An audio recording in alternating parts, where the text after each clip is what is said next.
kita memulai dengan mendoakan saudara-saudari kita, semoga yang sampai malam hari ini belum beriman kepada Allah, dikuatkan jiwanya untuk bersyahadat sebelum ia wafat kembali kepada Allah Subhanahu wa taala.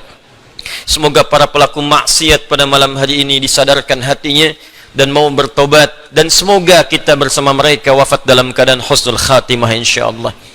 Dan kita juga berdoa semoga segala ujian, khususnya penyakit yang tengah kita hadapi bersama saat ini, COVID-19 atau yang dikenal dengan corona, diberikan kekuatan kita semua untuk menghadapi musibah ini.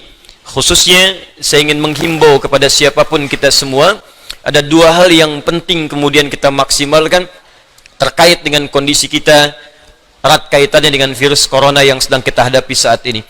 Yang pertama, kita mesti sadar bahwa anatomi tubuh manusia itu terdiri dari 3 bagian. Ini yang diinfokan dalam Al-Quran. Ada fisik, jasad, ada akal, ada roh. Ingat betul ini. Mungkin yang dipelajari di biologi, di kedokteran, itu hanya fokus kepada fisik saja. Anatomi fisik. Yang dipelajari di pengetahuan anatomi akal.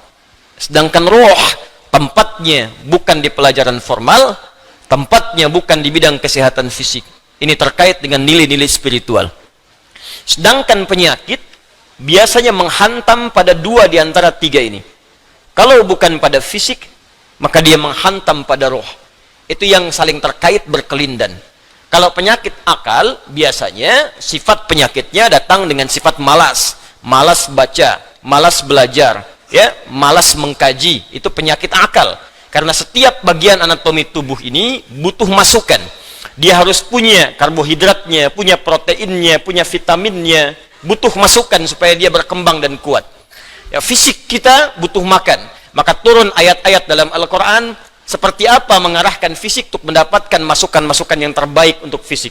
Quran surah kedua misalnya, ayat 168, ayat 172, ya, dan turunan-turunan yang lainnya. Kata Allah, ya ayyuhan nasu kulu mimma fil ardi halalan thayyibah. Hai semua manusia, jaga fisikmu, cari makan dengan baik. Tak semua yang diinginkan mesti dimakan. Cari yang engkau butuhkan, membuat fisikmu sehat dengan cara yang legal. Jadi kalau tips Al-Quran ingin badannya sehat, badannya kuat, maka kata Allah diantaranya, apa fungsinya? Diturunkan ayat, kata Allah, tidak semua yang diinginkan mesti dimakan. Yang menyehatkan itu yang dikonsumsi. Tapi cari dengan cara yang benar. Jangan sampai Anda dapatkan dengan cara yang menyimpang. Kebutuhan fisik. Akal juga sama. Dia butuh masukan, butuh nutrisi. Tidak diberikan nutrisinya, maka akan tumpul bagian dari otak kita. Maka lemahlah kemudian cara berpikir seseorang, sulit mendapatkan pengetahuan.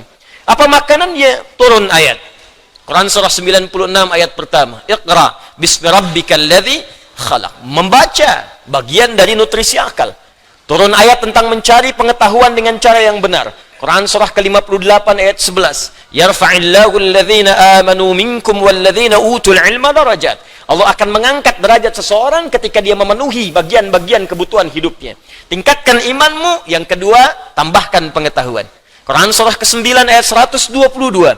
Wa ma kana al-mu'minuna liyanfiru kaffah falawla nafara min kulli firqatin minhum ta'ifah liyattafaqahu fid din wa liyunziru qaumahum idza raja'u ilaihim la'allahum yahdharun. Kata Allah, ayo belajar sampai paham, sampai mengerti. Kalau sudah pandai, balik ke kampung masing-masing, ajarkan orang di kampung supaya mendapatkan pengetahuan yang serupa.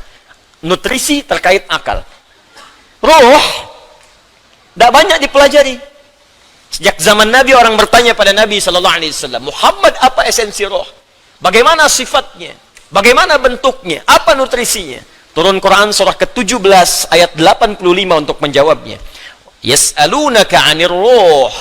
Qulir ruhu min amri rabbi wa ma utitum minal ilmi illa qalila. Muhammad SAW, mereka semua banyak bertanya kepadamu tentang esensi roh.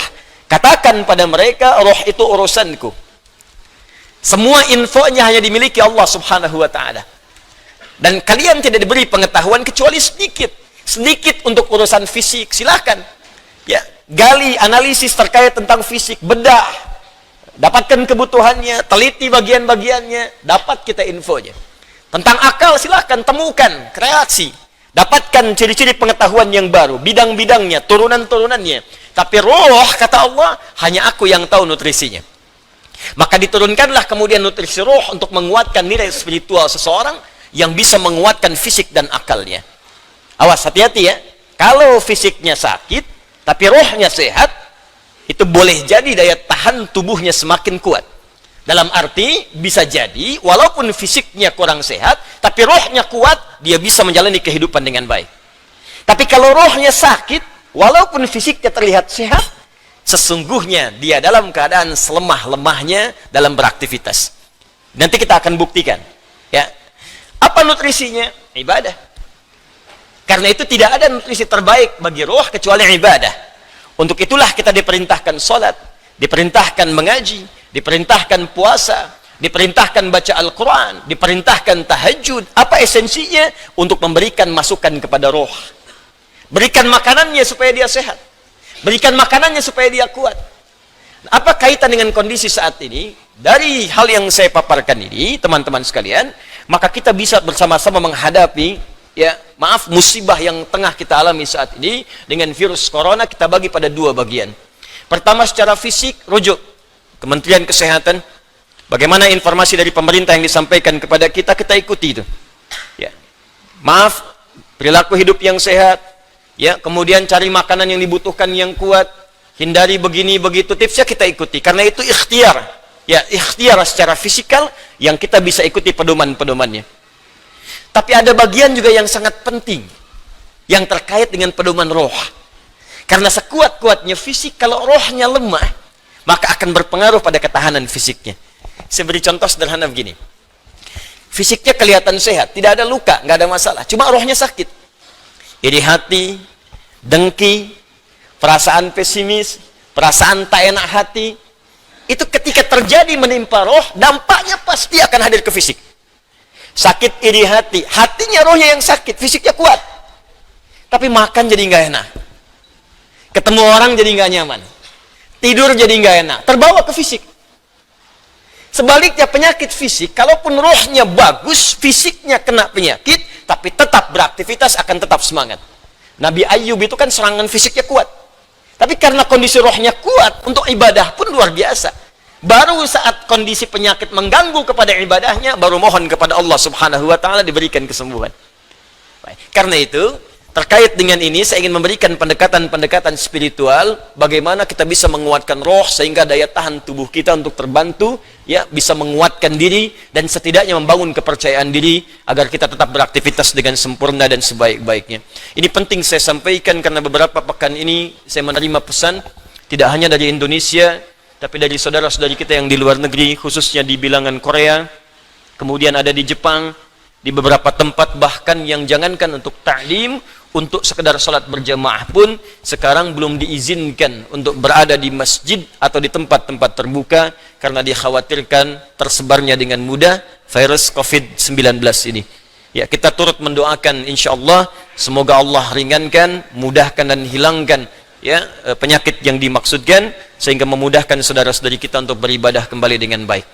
Ya, kemudian yang kedua saya ingin ajarkan zikir dalam Al-Quran yang bisa menguatkan roh tatkala dilanda penyakit-penyakit semacam yang kita hadapi pada saat ini.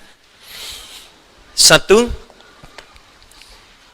jika kita tidak tertimpa dengan penyakitnya, tapi khawatir itu hadir di lingkungan kita, maka diajarkan doa oleh Al-Quran terkait doa yang pernah dibacakan Nabi Ibrahim alaihissalam.